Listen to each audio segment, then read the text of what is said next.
Welcome to you all. আজকে যারা zoology বা বায়োসায়েন্সের স্টুডেন্ট তাদের জন্য আজকে যে টপিকটা আলোচনা করব সেটা হচ্ছে টাইপস অফ এগ। প্রথমেই আমরা বলি এগ বলতে আমাদের চোখের সামনে কি ভেসে ওঠে? মুরগি বা কোনো পাখির ডিম, সে ডিমটাকে আমরা এগ বলি। অ্যাকচুয়ালি এগ একটা ল্যাটিন শব্দ ওভাম। ওভাম কথাটার অর্থই হচ্ছে এগ। তাহলে এই এগটা তৈরি হয় কোথা থেকে? এগটা তৈরি হয় যে প্রসেসের মাধ্যমে, সেই প্রসেসটাকে বলি ওজেনেসিস। অর্থাৎ ওজেনেসিস পদ্ধতির মাধ্যমে যে কোনো জীবের ফিমেল বডিতে যে ফিমেল জেনিটাল সেল বা ফিমেল গ্যামেটিক সেল যেটা তৈরি হয়, সেই ফিমেল গ্যামেটিক সেলটাকে আমরা বলি এগ। এবারে এই এগটার নাম্বার অফ এগ কত হতে পারে?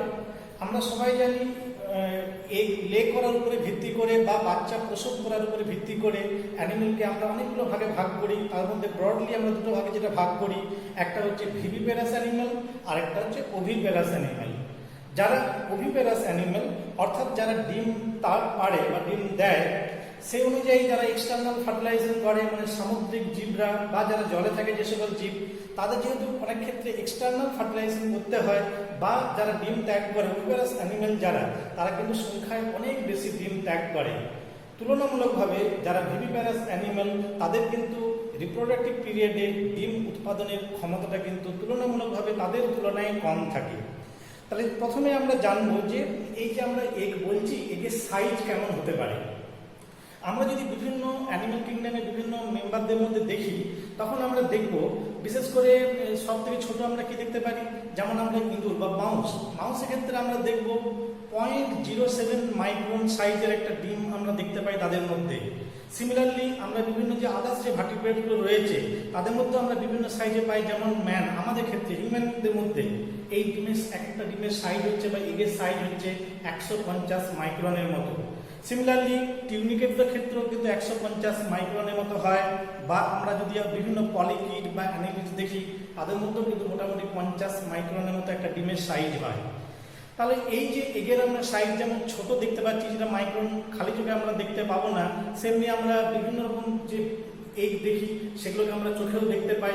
যেমন সব থেকে বড় আমরা কি দেখতে পাবো, অস্ট্রিচ বা এমু পাখির যে ডিম, তাদের বিশেষ করে অস্ট্রিচের একটা এগের ডায়ামিটার 3 থেকে 7 সেন্টিমিটার পর্যন্ত হতে পারে।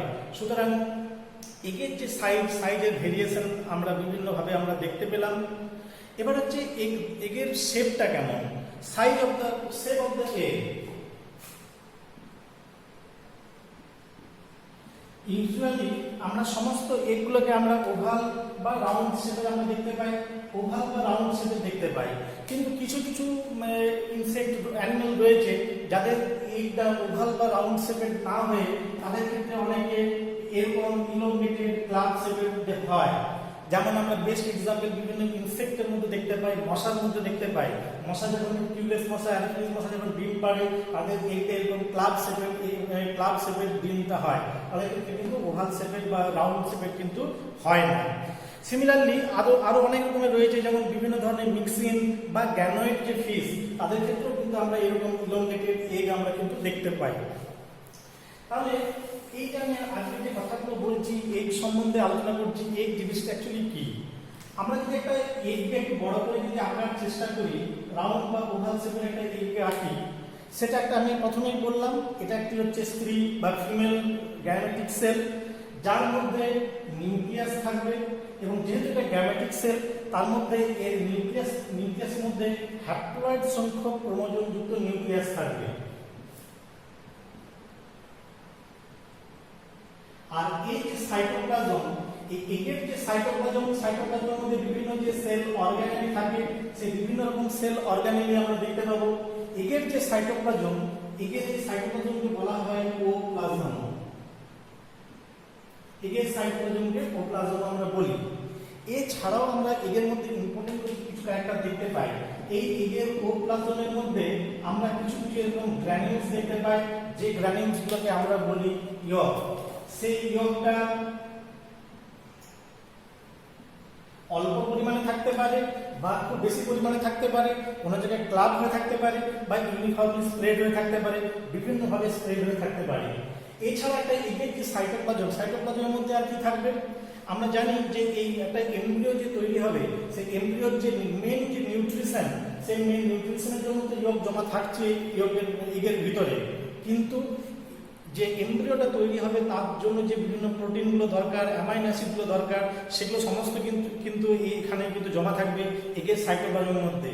টিআরএনএ, এমআরএনএ যেগুলো পরবর্তীতে এমব্রিওর বিভিন্ন প্রোটিন বা বিভিন্ন কম্পোনেন্ট তৈরির জন্য দায়ী, সে টিআরএনএ, এমআরএনএ, রাইবোসোম কন্টেন্ট, এই সমস্ত কিন্তু এগের মধ্যে কিন্তু তুলনামূলকভাবে অন্যান্য সেলের তুলনায় কিন্তু বেশি পরিমাণে একটা এগের ভিতরে কিন্তু থাকবে। টিআরএনএ, আরএনএ, রাইবোসোম, বিভিন্ন রকম প্রোটিন, বিভিন্ন রকমের এনজাইম, সেগুলো কিন্তু জমা থাকবে এবং এর মধ্যে বেশ কিছু কর্টিক্যাল গ্র্যানিউলসও আমরা দেখতে পাবো। আর কি দেখতে পাবো? এগের যে মেমব্রেন, অর্থাৎ এগের মধ্যে আমরা বিভিন্ন রকমের আমরা মেমব্রেন দেখতে পাই। এগের যেহেতু একটা সেল, তাই একটা সেল মেমব্রেন যেমন থাকবে, এই সেল মেমব্রেনের বাইরে এগকে প্রোটেক্ট করার জন্য বিভিন্ন ধরনের আমরা এগ মেমব্রেন দেখতে পাই। সেই এগ মেমব্রেনগুলোকে আমরা ব্রডলি তিনটে ভাগে ভাগ করি। একটা হচ্ছে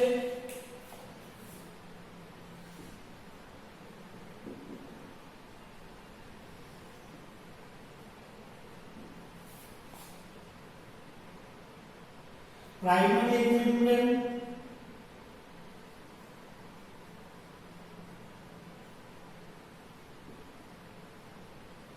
secondary egg membrane and tertiary egg membrane.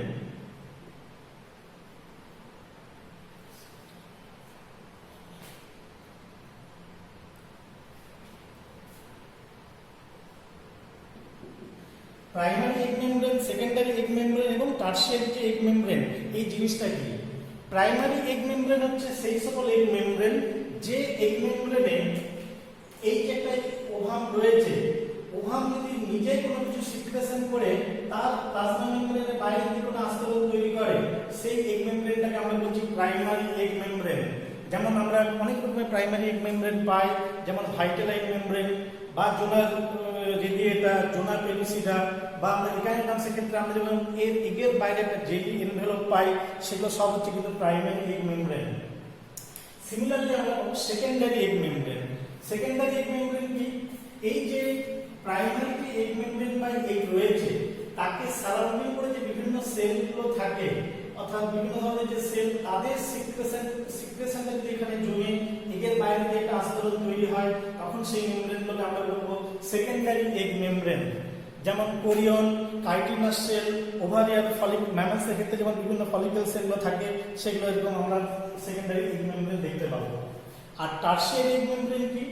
Tertiary egg membrane হচ্ছে এগের বাইরে সেই ধরনের এগ মেমব্রেন যে এগ মেমব্রেনগুলো ওভারির থেকে যখন ওভুলেশন পদ্ধতির মাধ্যমে ওভাম নিঃসরণ হবে, সে যখন ফ্যালোপিয়ান টিউব দিয়ে বা ইউটেরাসের মধ্যে আসবে, সেই সময় ওই ফ্যালোপিয়ান টিউব বা ইউটেরাসের মধ্যে আসার সময় সেই ফিমেল জেনিটাল ট্র্যাক্টের যে ভিতরে যে ইনার যে সেলগুলো রয়েছে, সেই সেলের আস্তরণ যদি এই এগ মেমব্রেনের বাইরে দিয়ে জমা হয়, বাইরে জমা হয়ে যদি আরেকটা অতিরিক্ত যদি একটা আস্তরণ তৈরি করে, তখন তাদেরকে আমরা বলবো টার্সিয়ারি এগ মেমব্রেন।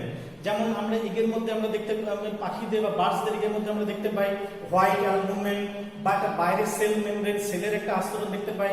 অনেক সময় যদি কোনো আমরা দেশি মুরগি কাটি, দেখবো ভিতরে অসংখ্য ফলিকেল সেল রয়েছে, এগের মানে ইয়ক সমেত এগটা রয়েছে, সেটা কিন্তু পাতলা মেমব্রেনাস।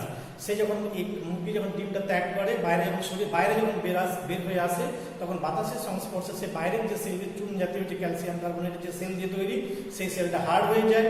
সেরকম সেল মেমব্রেন দেখতে পাই, অ্যালবুমিন কোট, এগুলো আমরা সব দেখতে পাই।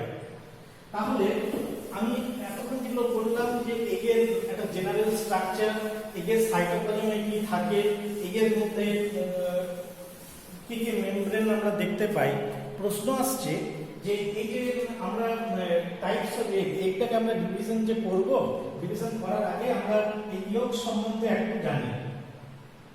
ইয়ক জিনিসটা কি না, দেখা গেছে যে আমরা যেমন ওজিনেসিস পদ্ধতির মাধ্যমে যখন ইয়ক তৈরি হচ্ছে, সিমিলারলি একটা এগের মধ্যে যে কুসুমটা যে তৈরি হয়, এই কুসুম তৈরি হওয়ার প্রসেসটাকে বলা হয় ভাইটেলোজেনেসিস।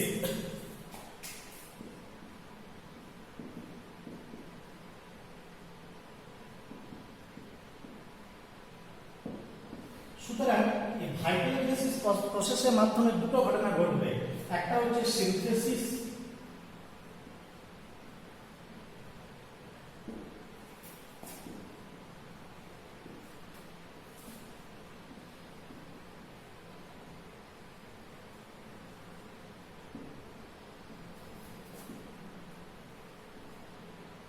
Synthesis of yolk and accumulation of ইয়ক।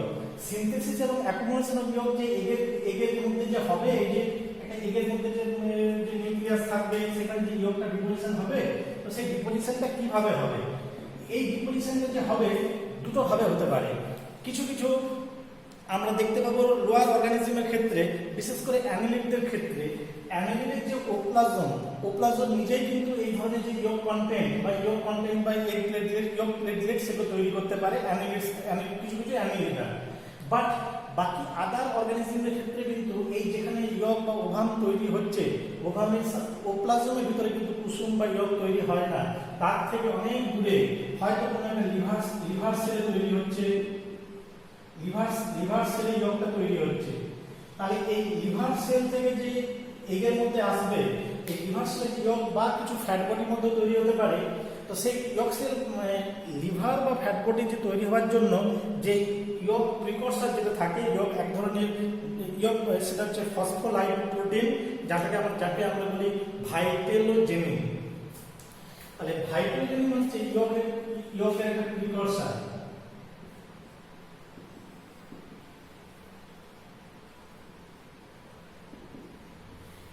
এই ভাইটালিনটা এক ধরনের, আমি যেটা বললাম ফসফোলাইপোপ্রোটিন। এই ভাইটালিনটা যখন লিভারের সিনথেসিস হলো, লিভারের সিনথেসিস হয়ে ধরে নিলাম এটা হচ্ছে ভাইটালোজেনিন। এই ভাইটালোজেনিনটা রিলিজ হবে ব্লাডে রিলিজ হওয়ার পরে সে ব্লাডের মাধ্যমে এগের কাছে আসবে, কিন্তু এগের কাছে আসার পরে কিন্তু সে সরাসরি ডিফিউশন করে কিন্তু সে এগের মধ্যে প্রবেশ করতে পারবে না। তাহলে এগের মধ্যে প্রবেশ করবে কি করে?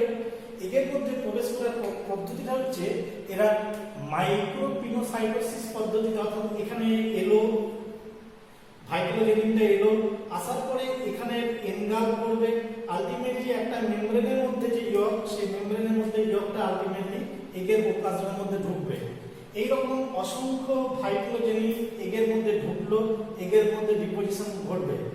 এবারে এই যে বড় মলিকিউলটা রয়েছে, এই বড় মলিকিউলটা আলটিমেটলি এগের ওপ্লাজমে ঢোকার পরে এটা দুটো ভাগে ভাগ হয়ে যাবে, একটা হচ্ছে ফসফাইটিন আর একটা হচ্ছে লাইপোভাইটিনিন। সুতরাং ভাইটালোজেনিনটা আবার দুটো এগের ওপ্লাজমে যে দুটো ভাগে ভাগ হয়ে যাবে। তখন সেই হয়ে যাওয়ার পরে সেটা ইয়ক প্লেটলেট হিসেবে কিন্তু এগের ওপ্লাজমের মধ্যে কিন্তু জমা হবে। এছাড়াও আমরা এগের মধ্যে, ইয়কের মধ্যে আমরা কি কি পাবো? বিভিন্ন ওয়াটার পাবো, বিভিন্ন রকমের মিনারেলস পাবো, বিভিন্ন রকমের প্রোটিন পাবো, বিভিন্ন রকমের গ্লাইকোলিপিড, গ্লাইকোপ্রোটিন এই সকল পাবো। যদি কোনো ইয়কের মধ্যে লিপিডের পরিমাণ বেশি থাকে তখন তাকে আমরা লিপিডের পরিমাণ বেশি থাকতে পারে, কখনো তাকে প্রোটিনের পরিমাণ বেশি থাকতে পারে। যদি কোনো ইয়কের মধ্যে প্রোটিনের পরিমাণ বেশি থাকে তখন তাকে আমরা বলবো প্রোটিন ইয়ক। যদি সেখানে আমাদের গ্লাইকোলিপিড বেশি পরিমাণে থাকে তখন তাদেরকে আমরা বলবো ফ্যাটি ইয়ক। সুতরাং ইয়কটা অ্যাকচুয়ালি লিভারের শরীর থেকে দূরবর্তী স্থানে তৈরি হচ্ছে, ব্লাডের মাধ্যমে আসছে, এসে যে ওজেনেসিসের মাধ্যমে যে ওভাম তৈরি হচ্ছে ওসাইটের কাছে আসবে, এসে পরে পিনোসাইটোসিস, মাইক্রোপিনোসাইটোসিস পদ্ধতির মাধ্যমে সেলের ওপ্লাজমের মধ্যে ঢুকবে, সেখানে দুটো ভাগে ভাগ হয়ে যাবে। ভাগ হওয়ার পরে আলটিমেটলি ইয়ক প্লেটলেট হিসাবে কিন্তু ওপ্লাজমের মধ্যে জমা হবে। সুতরাং এই যে প্রসেসটা বললাম, ইয়ক কিভাবে তৈরি হয়। এবারে আজকে আমি যেটা আলোচনা করবো বলেছিলাম, সুতরাং এখানে ইলাবোরেটলি বললাম না। আজকে যেটা আলোচনা করবো সেটা হচ্ছে types of yolk. Types of yolk বলার আগে এগের কাজটা কি, এগের কাজটা সম্বন্ধে একটু আমি বলি। এগের কাজ কি প্রথমে আমরা বুঝতে পারলাম যে যেহেতু আমি প্রথমেই বলেছিলাম এটি একটি ফিমেল গ্যামেটিক সেল, সুতরাং এর প্রথম এবং প্রধান কাজ হচ্ছে যে ফিউচার যে এমব্রিও হবে সেই ফিউচার এমব্রিওকে একটি হ্যাপ্লয়েড সেট অফ ক্রোমোজোম একে দেবে। অর্থাৎ আমরা জানি মেল থেকে স্পার্ম থেকে হ্যাপ্লয়েড ক্রোমোজোম পাবে, এই থেকে হ্যাপ্লয়েড ক্রোমোজোম পাবে। তাহলে ফিউচার এমব্রিওর হ্যাপ্লয়েড ক্রোমোজোম দেওয়ার জন্য এই এগ দায়ী। সেকেন্ড হচ্ছে আমরা জানি স্পার্মাটোজেনেসিস পদ্ধতির মাধ্যমে স্পার্মের যে সাইটোপ্লাজমিক কন্টেন্টটা বেশিরভাগটাই কিন্তু ডিসকার্ড হয়ে যায়, সুতরাং সাইটোপ্লাজমে কিছু থাকে না। তাহলে এমব্রিওর যে সাইটোপ্লাজম, সেই সাইটোপ্লাজমের যে বিভিন্ন গ্র্যানিউলসগুলো, সেই গ্র্যানিউলসগুলো সাপ্লাই দেয় কিন্তু আমাদের এই এগের যে সাইটোপ্লাজম, সেই সাইটোপ্লাজমের ভবিষ্যতে কিন্তু এমব্রিও সাইটোপ্লাজম হবে। আর লাস্ট যেটা আরেকটা ইম্পর্টেন্ট কাজ, সেটা হচ্ছে যাদের ক্ষেত্রে এগের ভিতরে এমব্রিও ম্যাচিওর করে, অর্থাৎ যাদের ক্ষেত্রে মায়ের শরীর থেকে প্লাসেন্টাল মাধ্যমে খাবার যাওয়া সম্ভব নয়, তার জন্য সেই এগের মধ্যে যে ইয়গ হিসেবে যে ফুড মেটেরিয়ালটা রিজার্ভ হয়ে রয়েছে, সেটাই কিন্তু ফিউচার এমব্রিও ফুড বা নিউট্রিয়েন্ট সাপ্লিমেন্ট হিসেবে কাজ করে, সেটার থেকেই আলটিমেটলি তারা বড় হয়। সুতরাং মেনলি এই তিনটে কাজ এগ করে। এবারে আমি আজকে আলোচনা করছি types of egg. Types of egg বলার সময় আমরা বিভিন্ন কতগুলো ইউজুয়ালি আমরা চারটে ভাগের এগুলোকে আমরা ভাগ করতে পারি। প্রথম হচ্ছে according to the amount of ইয়গ।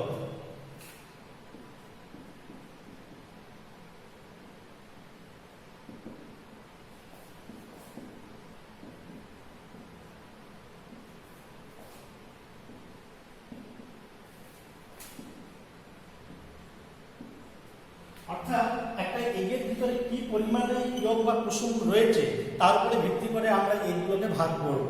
প্রথমে আমরা এটাকে ভাগ করব, ফার্স্ট যেটা সেটা হচ্ছে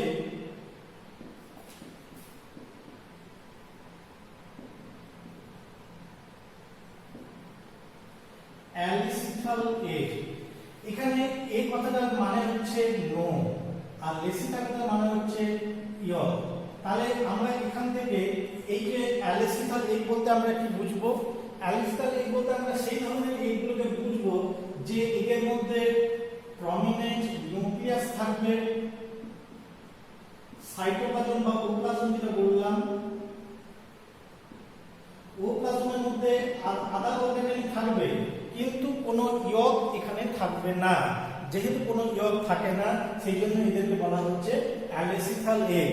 মেনলি যেটা ইউথেরিয়ান ম্যামেলস, আমরা যারা প্লাসেন্টাল ম্যামেলস, আমাদের যেহেতু যে এমব্রিও তৈরি হবে, সেই এমব্রিও মায়ের শরীর থেকে সরাসরি খাবার পাবে বলে আমাদের ক্ষেত্রে বা যারা ইউথেরিয়ান যারা ম্যামেল, তাদের এগের মধ্যে এই ধরনের কোনো নিউট্রিয়েন্ট বা কুসুম বা ইয়গের ডিপোজিশনের প্রয়োজন হয় না বা থাকে না।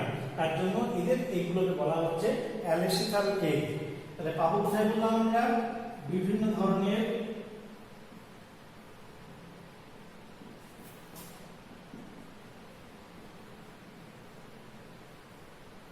ধরনের ইউথেরিয়ান ম্যামেলস এর মধ্যে। তাহলে ফার্স্ট হলো অ্যালিসিথাল এগ, সেকেন্ড হচ্ছে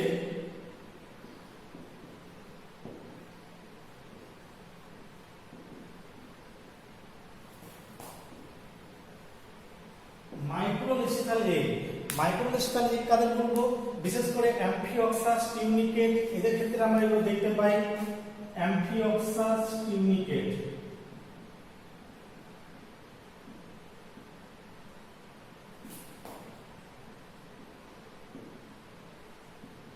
এই অ্যাম্ফিওক্সাস টিউনিকেট এদের এগুলো হচ্ছে মাইক্রোলেসিথাল এগ।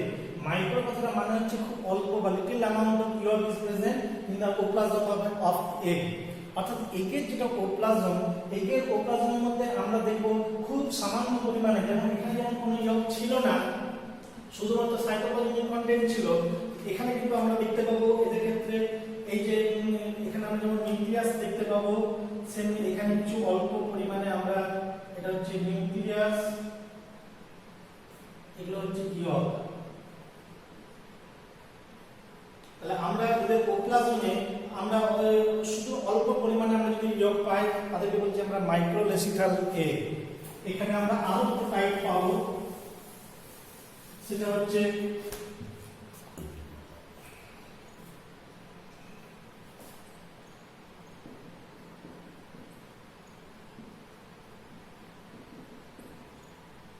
মেসোলেসিথাল এগ। মেসোলেসিথাল এগ মানে কি? মেসোলেসিথাল এগ মানে হচ্ছে সেই সকল এগ যে সকল এগের মধ্যে moderate amount of yolk is present, অর্থাৎ একদম কম থাকবে না, মোটামুটি পরিমাণে এগ থাকবে, তাদেরকে বলছি আমরা মেসোলেসিথাল এগ। এদেরকে আমরা আরেকটা নামও বলি অলিগোলেসিথাল এগ।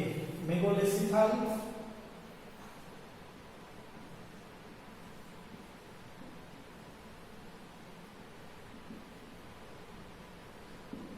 তাদের মধ্যে পাবো মেসোলেসিথাল বা অলিগোলেসিথাল পাবো আমরা অ্যামফিবিয়ার ক্ষেত্রে পাবো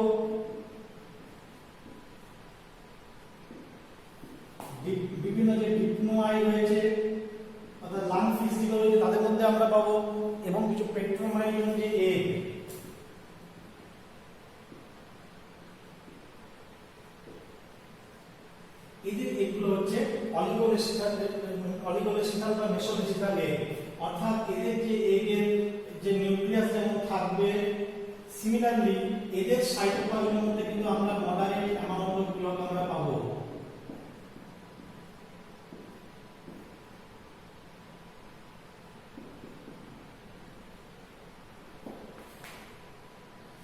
নেক্সট যে আরেকটা যে টাইপ রয়েছে সেটা হচ্ছে মেগা বা মেগালেসিথাল এগ বা পলিলেসিথাল এগ।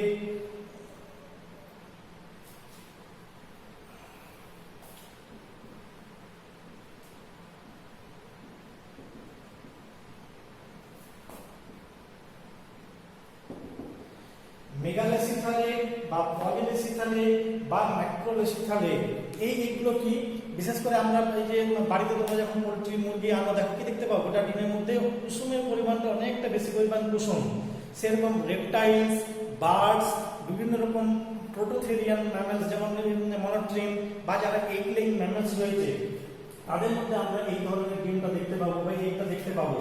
মেগালেসিথাল এর ক্ষেত্রে কি হবে, এদের বেশি পরিমাণ জায়গা জুড়ে এদের ইয়কের অবস্থানটা থাকবে, অর্থাৎ এদের ইয়কটা আমরা অনেকটা জায়গা জুড়ে আমরা ইয়ক দেখতে পাবো।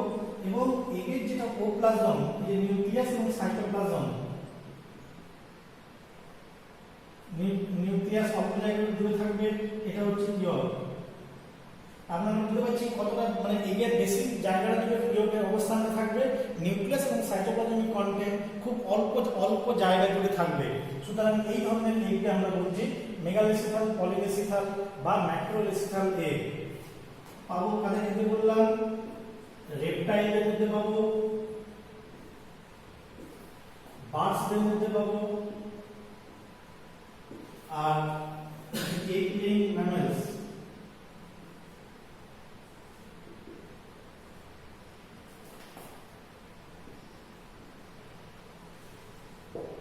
আমরা রেপটাইলসের মধ্যে পাবো, বার্ডসদের মধ্যে পাবো এবং এগ লেইং ম্যামেলস তাদের মধ্যে আমরা পাবো।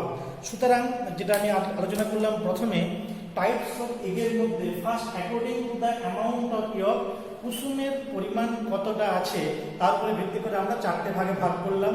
অ্যালেসিথাল মানে একদম থাকবে না, মাইক্রোলেসিথাল অল্প পরিমাণে থাকবে, মেসোলেসিথাল মডারেট অ্যামাউন্ট বা মোটামুটি পরিমাণে থাকবে, এবং বেশি পরিমাণে যদি থাকে তখন তাদেরকে বলছি আমরা macrolecithal egg. Similarly according to the distribution of yolk, according to the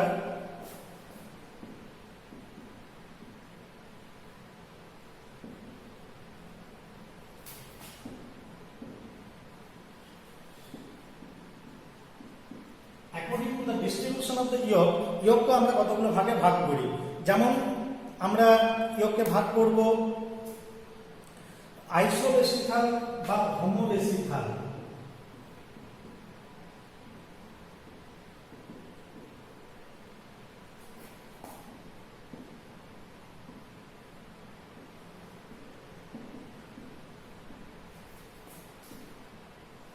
আইসোলেসিথাল বা হোমোলেসিথাল এগ, আইসোলেসিথাল বা হোমোলেসিথাল এগ কোনগুলো, অর্থাৎ এদের যে ইয়কটা হবে, একটা এগের মধ্যে যে দেখতে পাবো একটা এগ, তার মধ্যে আমরা নিউক্লিয়াস পাচ্ছি, এগের ইয়কের পরিমাণটা খুব অল্প থাকবে, কিন্তু থ্রু আউট দ্য ওপ্লাজমের সব জায়গায় ইউনিফর্মলি বা সমানভাবে ছড়িয়ে থাকবে। তার জন্য এদেরকে আমরা বলি আইসোলেসিথাল বা হোমোলেসিথাল এগ। আমরা স্পঞ্জের মধ্যে দেখতে পাবো, টিউনিকেটসের মধ্যে দেখতে পাবো, অ্যাম্ফিওক্সাসের মধ্যে দেখতে পাবো, এবং যে প্লাসেন্টাল ম্যামেল যাদের ক্ষেত্রে আমাদের ক্ষেত্রে যদিও থাকে না, কিছু কিছু প্লাসেন্টাল ম্যামেলসের মধ্যে খুব অল্প পরিমাণে কুসুম থাকলেও বা ইয়ক থাকলেও সেটা থ্রু আউট দ্য সাইটোপ্লাজম বা থ্রু আউট দ্য ওপ্লাজমে ইউনিফর্মলি ডিস্ট্রিবিউটেড থাকবে। সুতরাং according to the distribution of yolk আমরা একটা ভাগে ভাগ করলাম আইসোলেসিথাল বা হোমোলেসিথাল। তাদের মধ্যে ভাগ করলাম স্পঞ্জ, টিউনিকেটদের মধ্যে পাবো, আর ইউথেরিয়ান ম্যামেলস।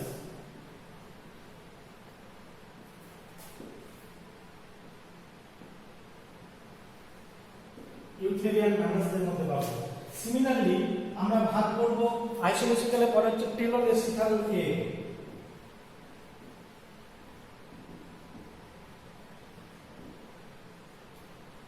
টেলোলেসিক্যাল এগটা কি? টেলোলেসিক্যাল এগটা অ্যাকচুয়ালি আমরা বিশেষ করে টেলোলেসিক্যাল এগটা আমরা কিসের মধ্যে পাই? রেপটাইলসের মধ্যে পাই, অ্যামফিবিয়ার মধ্যে আমরা পাই। অর্থাৎ টেলোলেসিক্যাল এগটা যদি আমরা একটা ইয়ককে আঁকি, তাদের মধ্যে দেখতে পাবো ইয়কের পরিমাণটা কোনো একটা প্রান্তের দিকে ইয়কের কনসেন্ট্রেশনটা বেশি। তার জন্য এই ধরনের এগকে আমরা বলি টেলোলেসিক্যাল এগ। এবং এই যে টেলোলেসিক্যাল এগ, অর্থাৎ এই যে দুটো প্রান্তের মধ্যে ইয়ক নিউক্লিয়াসটা একদিকে থাকতে, নিউক্লিয়াস এবং সাইটোপ্লাজমিক কন্ট্যাক্ট একদিকে থাকবে, এবং এই যে ইয়কটা কোনো একটা প্রান্তের দিকে থাকবে, তার জন্য এটাকে আমরা বলছি টেলোলেসিক্যাল এগ। এবার এই যে টেলোলেসিক্যাল এগ, সেটাকে আমরা আবার কেন হচ্ছে এটা আগে যেমন ইউনিফর্মলি স্প্রেড হয়েছিল ইয়কটা, এটা কিন্তু আনইভেনলি স্প্রেড হচ্ছে। কোনো একটা প্রান্তের দিকে হয়তো অ্যানিমেল কোডের যে সেখানে এসছে, কিন্তু তারা এই মিড অ্যাক্সিস বরাবর থেকে আলটিমেটলি তারা নিচের দিকে, যেটা ভেজিটাল পোল বলি, সেই ভেজিটাল পোলের দিকে কিন্তু ডিপোজিশন ঘটবে। এবার এদেরকে আমরা আবার কতগুলো ভাগে ভাগ করতে পারি এই টেলোলেসিক্যাল এগকে, যেমন স্লাইডলি টেলোলেসিক্যাল।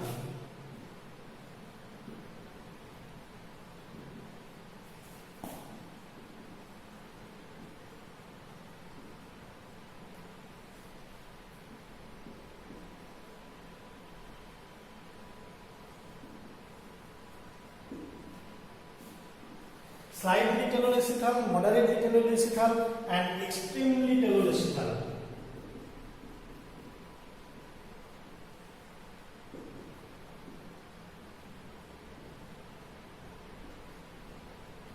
Slightly telolesical egg কোনগুলো? Slightly telolesical egg হচ্ছে mainly egg of fish.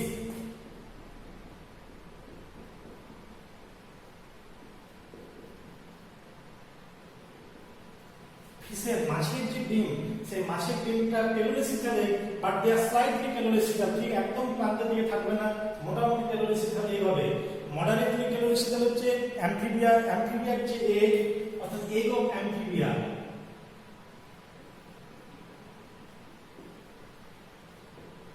Egg of Amphibia হচ্ছে মডারেটলি টেলোলেসিক্যাল, আর এক্সট্রিমলি টেলোলেসিক্যাল হচ্ছে এগ অফ বার্ডস। পাখিদের মধ্যে আমরা অনেক বেশি পরিমাণে একটা প্রান্তের দিকে খুব বেশি পরিমাণে জমে থাকতে দেখি। সুতরাং টেলোলেসিক্যাল এগুলোকে আমরা তিনটে ভাগে ভাগ করবো: স্লাইটলি টেলোলেসিক্যাল, মডারেটলি টেলোলেসিক্যাল এবং এক্সট্রিমলি টেলোলেসিক্যাল এগ। এখানে একটা কথা আমি বলি তোমাদের, যেটা হচ্ছে আমরা অনেক সময় বলি যে এগের অ্যানিম্যাল পোল এবং ভেজিটাল পোল কোনটা। দেখা গেছে কোন একটা এগের সাধারণত যে প্রান্তের দিকে নিউক্লিয়াস এবং সাইটোপ্লাজমিক কন্টেন্ট থাকে, যেমন এক্ষেত্রে টেলোলেসিক্যাল এগে কিন্তু আমরা কি দেখতে পাবো, এক্ষেত্রে নিউক্লিয়াসটা এই প্রান্তের দিকে রয়েছে, সাইটোপ্লাজমটা একটা দিকে রয়েছে, সুতরাং এই দিকটাকে আমরা বলবো অ্যানিমাল পোল। আর যেদিকে ইয়কের ডিপোজিশনটা বেশি হবে তাকে বলবো ভেজিটাল পোল। সুতরাং এইভাবে ইয়কের অবস্থানের উপরে ভিত্তি করে আমরা এগকে আমরা ইমাজিনারি দুটো পোলে ভাগ করতে পারি। এগের যে ওপ্লাজমের যে নিউক্লিয়াস, ইয়ককে অনেক সময় ইয়ক নিউক্লিয়াস বলে, সেটা কিন্তু নয়। এগের যে নিউক্লিয়াস, অর্থাৎ এগের যে ওভামের যে নিউক্লিয়াস, তার অবস্থানটা যেদিকে হবে সেই দিকটাকে বলছি আমরা অ্যানিমাল পোল, আর ডিপোজিশন অফ ইয়ক যে দিকটা বেশি হবে সেই দিকটাকে আমরা বলছি ভেজিটাল পোল। সুতরাং according to the distribution of yolk আমরা প্রথমে দুটো ভাগ করলাম: আইসোলেসিক্যাল এবং হোমোলেসিক্যাল এগ এবং টেলোলেসিক্যাল এগ। এছাড়াও আমরা আরো দুটো ভাগে ভাগ করব, সেটা হচ্ছে একটা হচ্ছে সেন্ট্রোলেসিক্যাল আর একটা হচ্ছে ডিসকয়েডাল। এই দুটো কি একটু বলে দিই। 3 নাম্বার হচ্ছে সেন্ট্রোলেসিক্যাল।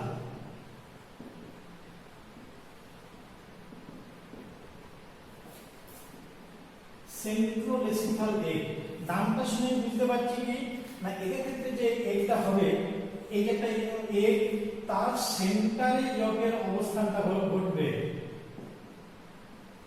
এবং তাকে ঘিরে সারাউন্ডিং বিভিন্ন সাইটোপ্লাজমিক কন্টেন্ট এবং কোনো একটা জায়গাতে এই সাইটোপ্লাজমিক কোনো জায়গাতে নিউক্লিয়াস থাকবে। যদি কোনো এগের সেন্টারে যদি ইয়কের ডিপোজিশনটা ঘটে তাদেরকে বলছি আমরা সেন্ট্রোলেসিটাল এগ। যেমন কিছু কিছু সিলেন্ট্রয়েডসের মধ্যে কিছু কিছু এক্সাম্পল হচ্ছে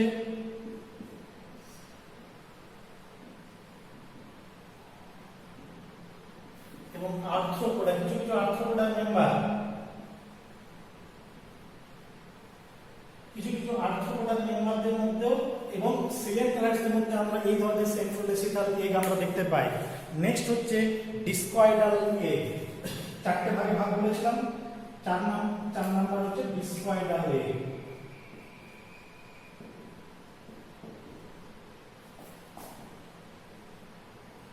ডিসকয়েডাল এগ ব্যাপারটা কি?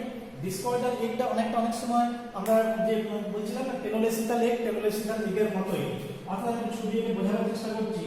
এটা যদি একটা এগ হয় তার ইয়কের পরিমাণটা এত বেশি হবে যে পুরো এগের প্রোপ্লাজমটা জুড়ে ইয়কের অবস্থানটা হবে। ফলে এদের সাইটোপ্লাজম এবং যে নিউক্লিয়ার কন্টেন্ট তারা এই ইয়কের উপরে একটা ডিস্কের মতো থাকবে। সেই জন্য এই ধরনের এগকে বলা হয় ডিসকয়েডাল এগ। ফিশের ক্ষেত্রে, রেপটাইলসের ক্ষেত্রে, বার্ডসের ক্ষেত্রে আমরা এই ধরনের এগটা আমরা পাবো। বার্ডসের ক্ষেত্রে বার্ডস, রেপটাইল এগ, এদের ক্ষেত্রে আমরা এরকম ডিসকয়েডাল এগটা পাবো। এবং কিছু কিছু প্রোথেরিয়ান যে ম্যামালস রয়েছে, প্রোথেরিয়ান ম্যামালসদের মধ্যে আমরা এরকম এগটা পাবো। অর্থাৎ ইয়কের অবস্থানটা, ইয়কটা কিন্তু ম্যাক্সিমাম জায়গা জুড়ে ইয়কটা থাকবে। শুধুমাত্র ওই ইয়কের উপরে কোনো একটা প্রান্তের দিকে নিউক্লিয়াস এবং সাইটোপ্লাজমিক কন্টেন্ট বা ডিস্কের মতো অবস্থান করে থাকতে পারে। সুতরাং according to the distribution of the yolk আমরা এগুলোকে আমরা চারটে ভাগে ভাগ করলাম: আইসোলেসিথাল বা homolecithal egg, telolecithal egg, centrolecithal egg and discoidal egg. Similarly এগকে আমরা ব্রডলি দুটো ভাগে ভাগ করলাম according to the distribution of yolk and according to the amount of yolk. Next আমরা according to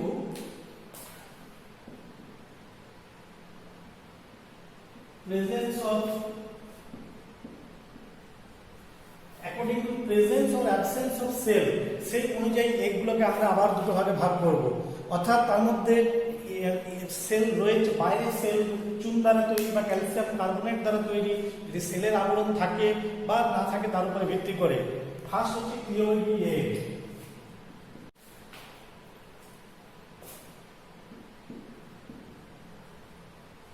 ক্লিওইডি এগ ব্যাপারটা কি না, আমরা বিশেষ করে যে বার্ডসদের মধ্যে, রেপটাইলসদের মধ্যে, কিছু বিভিন্ন ইনসেক্টের মধ্যে এবং প্রোটোথেরিয়ান যে ম্যামেলস, এই ম্যামেলসের যে আমরা এগগুলো দেখি, সেই এগগুলো এগের মধ্যে নিউক্লিয়াস থাকবে, সাইটোপ্লাজমিক নিউক্লিয়াস থাকবে, সাইটোপ্লাজমিক কন্টেন্ট সমস্ত কিছু থাকবে, কিন্তু এর বাইরে একটা ক্যালসিয়াম কার্বনেটের একটা শক্ত ফলক আমরা দেখতে পাবো।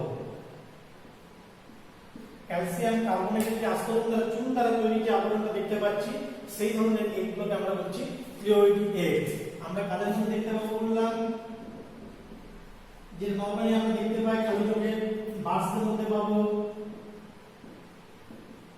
রেপটাইলসের মধ্যে পাবো, ইনসেক্ট এগ এই সমস্ত কিছু হচ্ছে ক্লিওইডি এগ। মানে এই ধরনের কভারিংটা কেন হয়েছে না, এরা তো এগ লে করে, টেরেস্ট্রিয়াল অ্যানিমাল এগ লে করছে।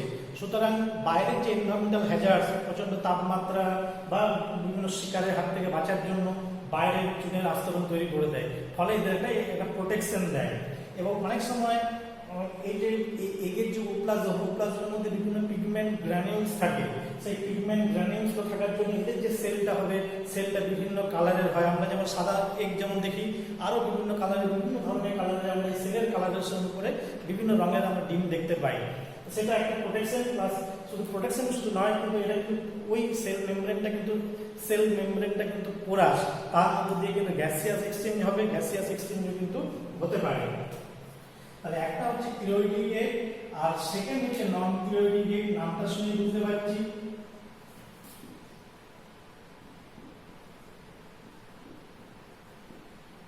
নন ক্লিওইডি এগ অর্থাৎ এই ধরনের বিশেষ করে ইউথেরিয়ান যে ম্যামাল, যারা ভিভিপেরাস অ্যানিমাল এবং যারা সাধারণত যে সকল অ্যানিমালগুলো জলে ডিম ত্যাগ করে, বিশেষ করে কিছু অ্যাম্ফিবিয়া রয়েছে বা কিছু কিছু আমরা ওভিপ্যারাস অ্যানিমেল দেখতে পাই জলে বা অ্যাকোয়াটিক মিডিয়ামে এগ লে করছে। যদি অ্যাকোয়াটিক মিডিয়ামে এগ লে করে তাদের তো এগকে আরো সেই প্রোটেকশনের জন্য এরকম সেলের কভারিং প্রয়োজন হয় না, বা যারা ইউথেরিয়ান ম্যামেল, যারা প্লাসেন্টাম ম্যামেল, যাদের ইন্টারনাল ফার্টিলাইজেশন হয় তাদের তো এক্সটার্নালি এগটা বেরিয়ে আসবে না, সুতরাং তাদেরকে প্রোটেকশনের জন্য এরকম সেল মেমব্রেন থাকে না। যাদের এই ধরনের সেল মেমব্রেন থাকবে না তাদের ক্ষেত্রে আমরা সেই ধরনের এগকে আমরা বলবো নন কিউরেটিভ এগ, আমরা ইউথেরিয়ান ম্যামেলসদের মধ্যে পাবো।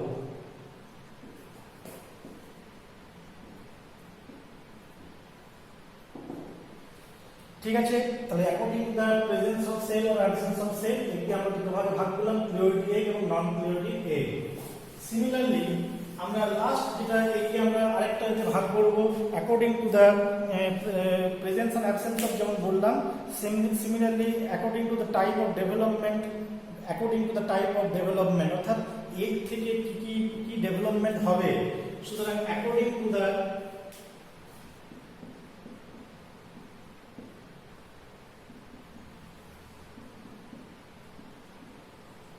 এগ থেকে কিভাবে কি ডেভেলপমেন্ট হবে তার উপরে ভিত্তি করে এগকে আমরা দুটো ভাগে ভাগ করব। একটা হচ্ছে মোজাইক এগ,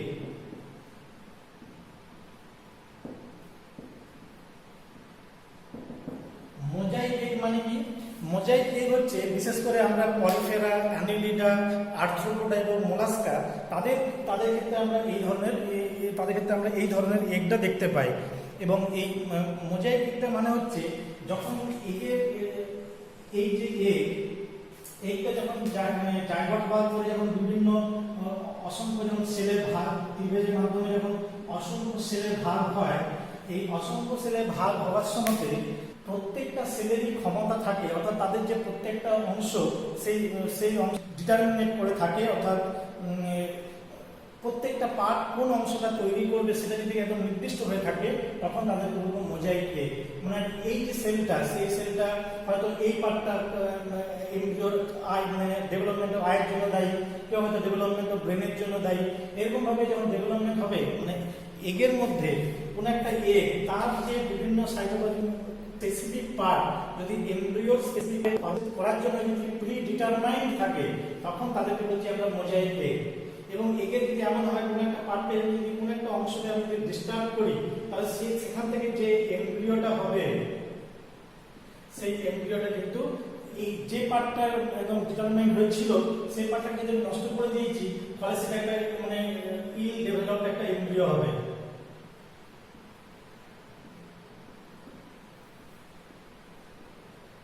একটা ইল ডেভেলপড এমব্রিও হবে, কারণ কি এটা অলরেডি প্রি ডিটারমাইন্ড হয়ে রয়েছে কোন পার্টটা ভবিষ্যতের এমব্রিও তৈরি করবে।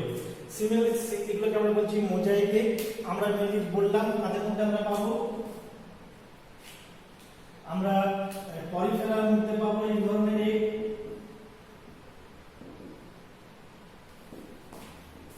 মোলাস্কার মধ্যে পাবো,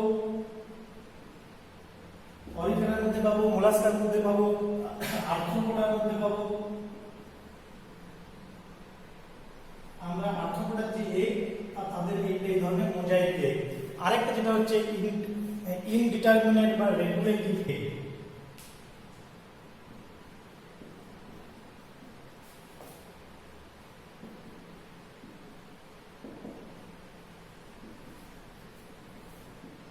indeterminate egg or regulative egg.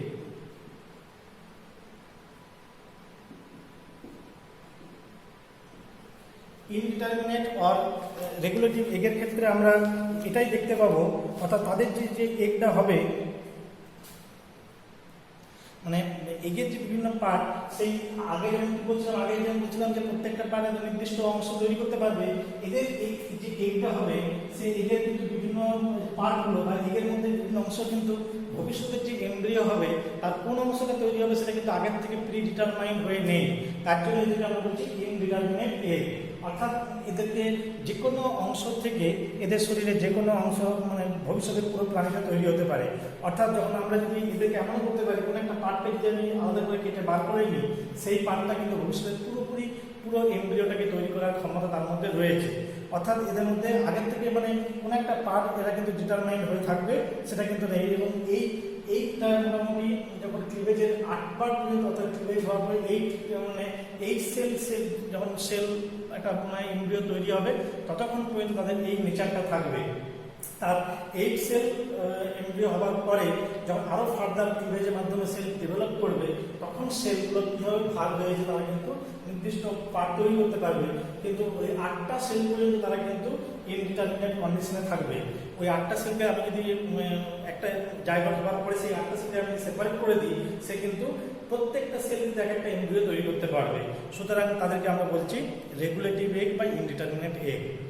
সুতরাং তোমাদের আজকে এগ সম্বন্ধে বললাম, এগের মধ্যে এগের সাইটোপ্লাজমে কি থাকে, তার মেমব্রেন কি থাকে, ইয়গ কিভাবে ফর্মেশন হয়, এবং এগকে আমরা বিভিন্ন অ্যানিমেলের যে এগ রয়েছে এগকে আমরা কিভাবে ক্লাসিফাই করা হয় বা আমরা টাইপস অফ এগ, কত রকমের এগ আমরা পাই, সেটা আজকে তোমাদের আলোচনা করলাম।